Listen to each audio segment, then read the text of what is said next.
Let's get to the weekend that was the team who no longer has their head coach because he's in FBI custody. Well, he's on house arrest, basically. Touche. He's on technically, but he can't leave anywhere. The Blazers played on Friday night, and to your credit, I tailed you on this just in my own gambling DraftKings account. I'm like, you know what? I think Sprague's spot on here.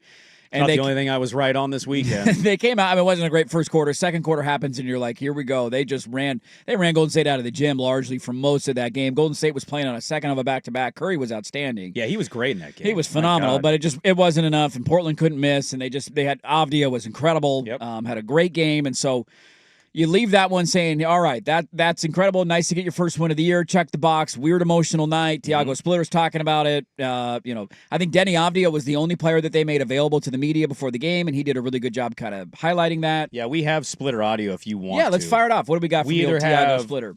Addressing the Chauncey situation with the team on the initial message to the team or stepping into the head coaching role. Let's do the Chauncey situation with the team. Well, I spoke in the morning, but that's it. I think it's it's life stuff that happened, and we just go to next step, basketball, and do our job. That guy just doesn't care. He does, like, next man up, right? Just here we go. This is my chance to be head coach in the NBA. I'm gonna take advantage of it. You guys keep playing. Nothing's gonna change about what we're doing. Yeah. And I think they showed you that is the possibility on Friday. Now, last night didn't go as well for them. They had a great second quarter. They actually gambled on them again last night because they were plus money at halftime, up by like 7, and I'm like, yeah, that's not bad. What was the spread of that going in? I didn't look. I don't know about going in. I just looked at halftime because I was curious. I was actually thinking the Clippers might be plus money, and I was going to gamble on them because they were losing, and the Blazers were still plus money, so I put the money on them just for the odds. Second half didn't go their way. They fall. I think the big story about them is obviously just how are they going to continue to handle all of this. When they were at the free throw line last night, Clipper fans were chanting FBI. So it's going to be something they're going to have to deal with throughout the course of the entire season. I think one of the bigger takeaways, and you can have the floor here and then go with whatever you want to talk about with the Blazers. I've watched all 3 games so far. Friday night was fascinating, and I couldn't look away from it. Yeah. I just, like, tractor beams. Oh, my God, is this happening right now?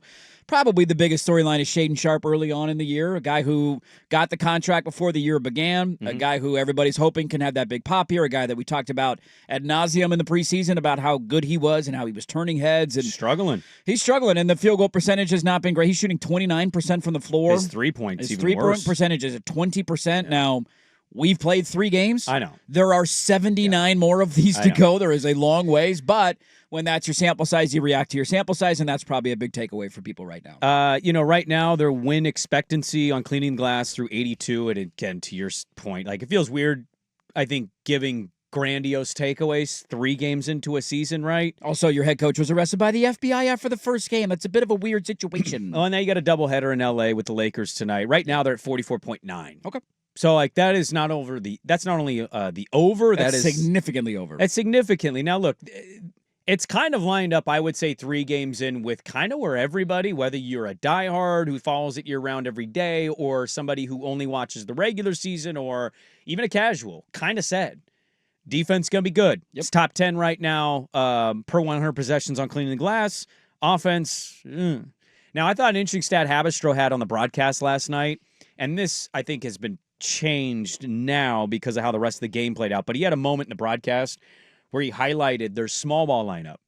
And so when they're on Klingen or Young in what their small ball lineup has been doing. That was a big chunk of the fourth quarter, it felt like last night. They went with Avdia at the 5 or Kamara, whoever they played at the 5. I mean, Young is still learning. And so I think right now, Splitter and that coaching staff are telling you they kind of trust the small ball lineup the most. But the numbers were pretty eye-popping. I think it was 144 per 100. Which I think Oklahoma City last year was 111. Okay. So, like, their small ball lineup, and if I might be misremembering that number, but it was a massive gap between what their numbers were and what OKC's were as a team for the season. Now, those are very different things, but offensively, they're struggling, right? When you play a team with Kawhi and James Harden, I thought Kawhi was good to kind of close out that game. We saw Anthony Edwards close out that game. Hell, even Steph was really good in their game. Nobody else really was. Yeah.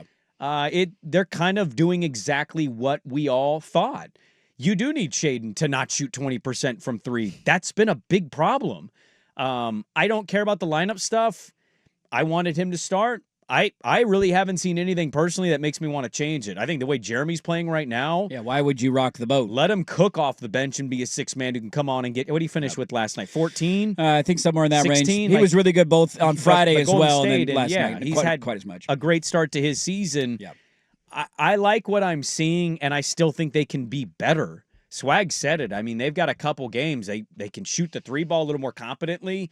That's 3-0. Now, ifs and buts, but I think for the most part, it's been what we kind of expected.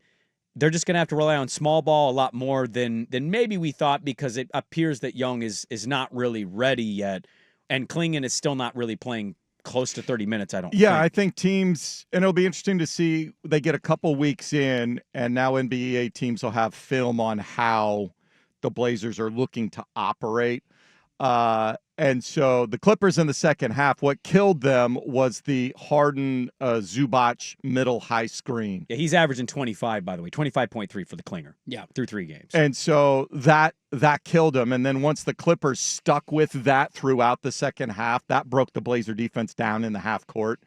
And they just, especially when Klingon or Young was in there, if they got a switch and the center was out there moving around and rotating.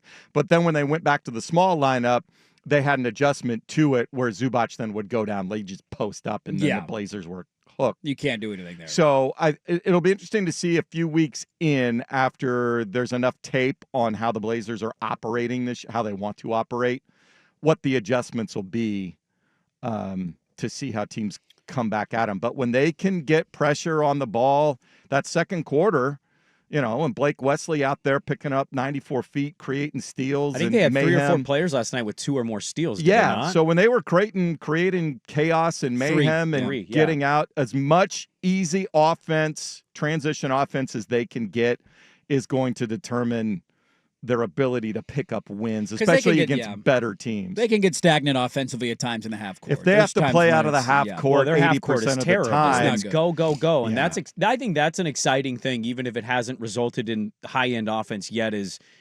And I understand Chauncey talked about this too. So some people are going to say, "Well, Chauncey would have done." I kind of felt like in the Golden State game, Splitter was making them go even more, and it was just, you saw him constantly making the motion of go, and you're seeing this off of makes. They had a possession early in that game where as soon as it came through the net, it was an outlet pass, it was pushed up, easy dunk Shaden. And so it's like, even with some of the guys not playing maybe the best, I like what you see in the spurts where they're pushing that tempo. The small ball lineup's been effective. Matisse has been really good for them. I thought Murray had a great game Friday against Golden State. I thought he was really effective for them at home. And so when you're getting contributions from some of your bench guys, a couple of which we may have written off, you just give some of the other guys a little more time. I'm not really mad at the shot selection by Shaden either. Like, I'm not saying it's perfect. Sure. But he's shooting shots that, like, when he shoots them, I'm like, going, and it's not going in. And it's like, damn. He's open a lot of the time. Doesn't seem like he's forcing the issue. He seems like he's open. Being put into the starting lineup, he is at the top of 1 or 2 of defense. Don't let him get going. And he has to get used to defense being run at him. Yeah. He had some possessions, I thought, last night where he was playing Kawhi right. Kawhi's just a little taller and just a little really stronger. Good shots. And just hit some good shots. So Turnaround jumper. It was a 7-point game. It never got out of hand, and it was just a matter of they would have 3 or 4 empty possessions where they just didn't knock down shots. And I don't want to oversimplify it, but they hit 5 of 10 threes in the second quarter. And then they were 6 of 31 the rest of the way. Right. They were down 10. They came back, or down 9 or 10, and came back. Led by 11. Lead. Yeah. So sometimes it's that simple. Austin Reeves had 51 last night. They're playing the Lakers, who are going to be without Luka. Like, this is a really good opportunity for them to both teams on back-to-back. Settle in and be 2-2. And so far, like, for the most part, I kind of like it. And I think it's worth noting. Are we going to find out through the next, however many games collectively? It's like we got a coach upgrade here. Yeah, I mean, that was the whole point. We talked about it on Thursday when the news broke of, like, this doesn't have to be a negative thing for Portland. It's embarrassing. It's a black eye on your reputation. Yeah. There's all of that. But in terms of, like, X's and O's coaching, it's only a 2.5 point spread. One note, too. Dogs? 2.5 point dogs. 2.5 point Portland is. dogs tonight. That's it. not a bad bet. I might bet that Should tonight. I Sprague the line this early? On a Monday? Plus A Monday, 120 Sprague on in the the money line, line. ride your Blazer heater. I might have to. I'm terrible in football right now. Not a lot dude. to add from you. What you guys added. I think the perception of it being kind of how we thought it was going to be is perfect, right? They're a fun team to watch. They play with tempo. They play with effort. They're good defensively. Times they can get really stagnant and hard to watch on the offensive end in the half court when they're not going or, to your point, making shots. So it's kind of what I thought we would see 3 games in. The only other thing I'll point out to any of the Shaden stuff, because I know that's out there amongst the fan base right now of what's going on. Like, what was he, 7 of 24, I want to say, last night. Do we remember what Denny Avdia did in October last year? Yeah, pretty rough start. Denny Avdia in the month of October last year in a sample size of 7 or 8 games, however many they played, Okay. 10 points per game. He shot 30% from the floor. He shot 11% from 3 in the month of October. So I think it's very odd Take a to deep react breath. too harshly to anything at this point. if you 'cause get we're a 3 in. 3-game stretch in games 57, 58, and 59 where Shaden has a hard time shooting the ball, you're not overreacting to it because there's a huge sample size. Now, if this is what his numbers are a month from now and he's still sub 30% shooting the 3, like, yeah, dude, then we can have a conversation about how this is going to look.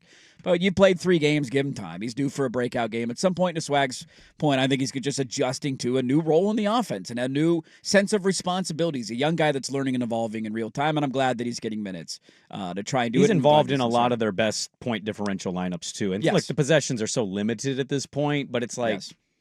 let's just pump the brakes a little bit and let's see where this goes. It's not great, but again, 1 and to your 2. point on Denny last October, it wasn't a great start for him. He started horrifically, and then he ended up having a great second half of the year, and now we all think he's, the best player on the team. So things can change quickly.